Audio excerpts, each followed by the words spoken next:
As Kentucky, the Times goes on, as Kentucky pushes forward, many who work with the poor are worried that the thicket of new documentation requirements in Medicaid, this is how you take poor people who are desperately sick and cause them to die. This is how you kill them. You say to poor people, some of whom have very little documentation for anything because they've been living moment to moment for probably all of their lives. So you over-require them to produce all sorts of fucking documents, just like the Republicans have done for voting.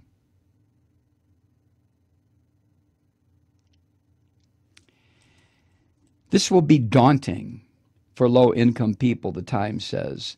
No, it'll kill a certain percentage of them. Daunting for low-income people who may have little education, struggle with transportation, paying for cell phone minutes, and getting access to the internet. How the fuck do you do that? How do you do that when you're poor and you don't have internet connection in your home and you don't have a cell phone? What are you going to do? The Republicans want you dead. That's not hyperbole. They want these people dead. Dead. And they will do everything they can to kill them.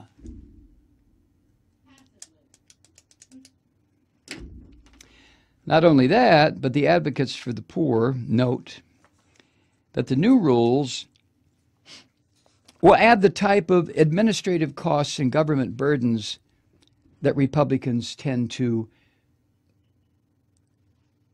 use as reasons to vote for them to end that shit.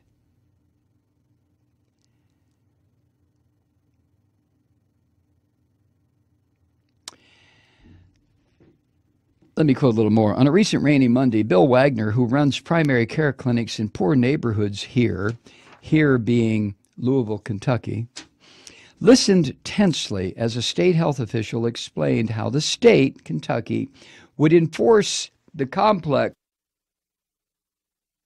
and contentious new rules. The 20 hours a week of work, job training or volunteering that's required? Well, the managed care companies that or 10 regional workforce boards will monitor who complies. 10 regional workforce boards. I'm having a hard time understanding that. You're suffering from tuberculosis, which requires a lot of rest, a lot of decent diet, not a whole lot of medication. But one thing it does require is a lot of rest because your body is under tremendous assault. Now these people are going to be told, well, you're going to have to get up off your lazy ass with your tuberculosis, quote, quote, and give us 20 hours a week of work. What the fuck? What if you're old? And then you have grandma, who's 87 years old. She's not bedridden. She still gets around. She's got a walker. It's got little wheels on it, little basket in front, you know. She gets around. Grandma's going to have to get her ass out and go to school. Go get a fucking education, Granny. You have to be trained for a vocational occupation. What? What are you talking about? I can't. Is there a toilet around here? This is Republican insanity at work. Am I drawing conclusions that are too broad, too ridiculous, too hyperbolic? No, I'm not. What's the other thing? Volunteering. Volunteering. Okay, you have your crazy uncle. I had a crazy uncle. He was crazy because of World War II. They used to call it shell shock before they called it PTSD. It used to be called shell shock. And my crazy uncle, Calvin,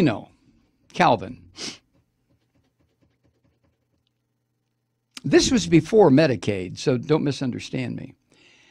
But I can just see my crazy uncle, who had a mechanical hip that he had put in 65 years ago. So you can imagine the kind of pain he must have been in. But he got around just fine. He limped like it was incredible. And he squeaked because of the metal balls and rods and shit in his leg and his hip.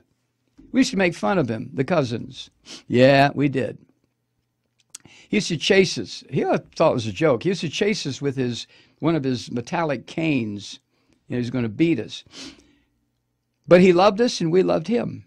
But I can only imagine my Uncle Calvin being told he had to volunteer, to go someplace and work. He did volunteering, what he considered volunteering. He was a Christian fundamentalist. And the volunteer work that he did was at the Salvation Army in Findlay, Ohio. So he did volunteer work. But supposing that wouldn't have been enough. He didn't do it 20 hours a week. That's what the new requirement is going to be for people now who have Medicaid. He didn't do 20 hours a week. I don't know if he did more or less, but there was no requirement to do it. There was no Medicaid 60 years ago. It didn't exist 65 years ago. There was no such thing.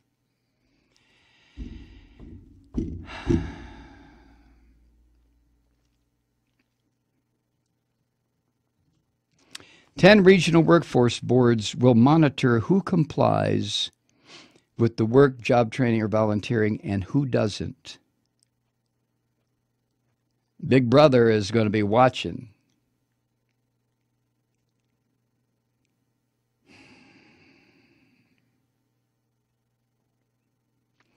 How about the monthly premiums of $1 to $15 that many people will now owe? Yeah, it's not going to be free anymore. $1 a month? That's nothing. I have more than that falls between the couch cushions every day. Well, good for you. But for some people, $1 a month up to $15 a month that many of them are now going to owe, how are they going to pay it? Here's what it says. The managed care companies that contract with the state will collect that money.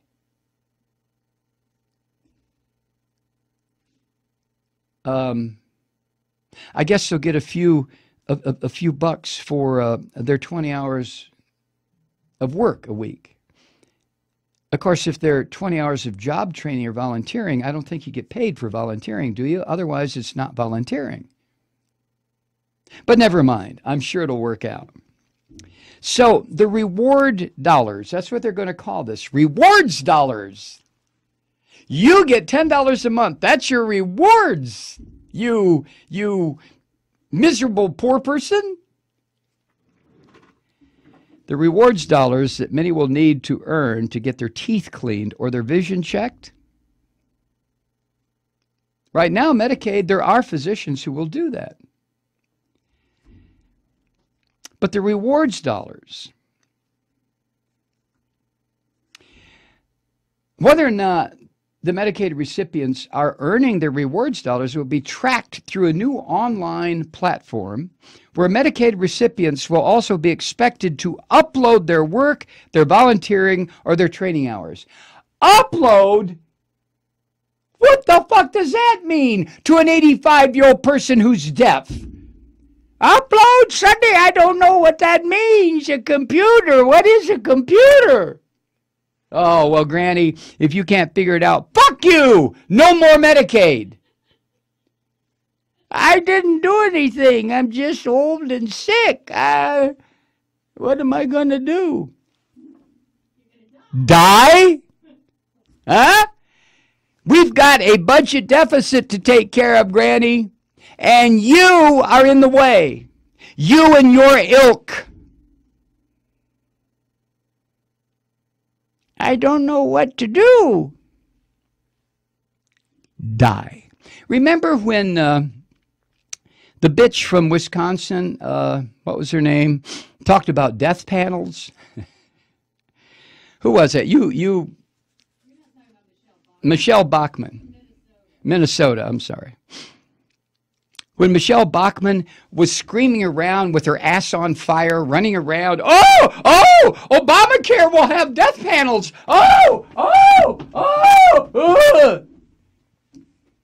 Bitch, these are the death panels. And Michelle Bachmann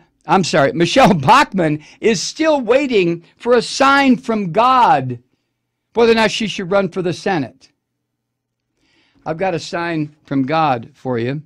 Hold on a second, Michelle. I'm coming. Just a minute. Here's your sign from God. Whether or not you should run for the Senate. Fuck no!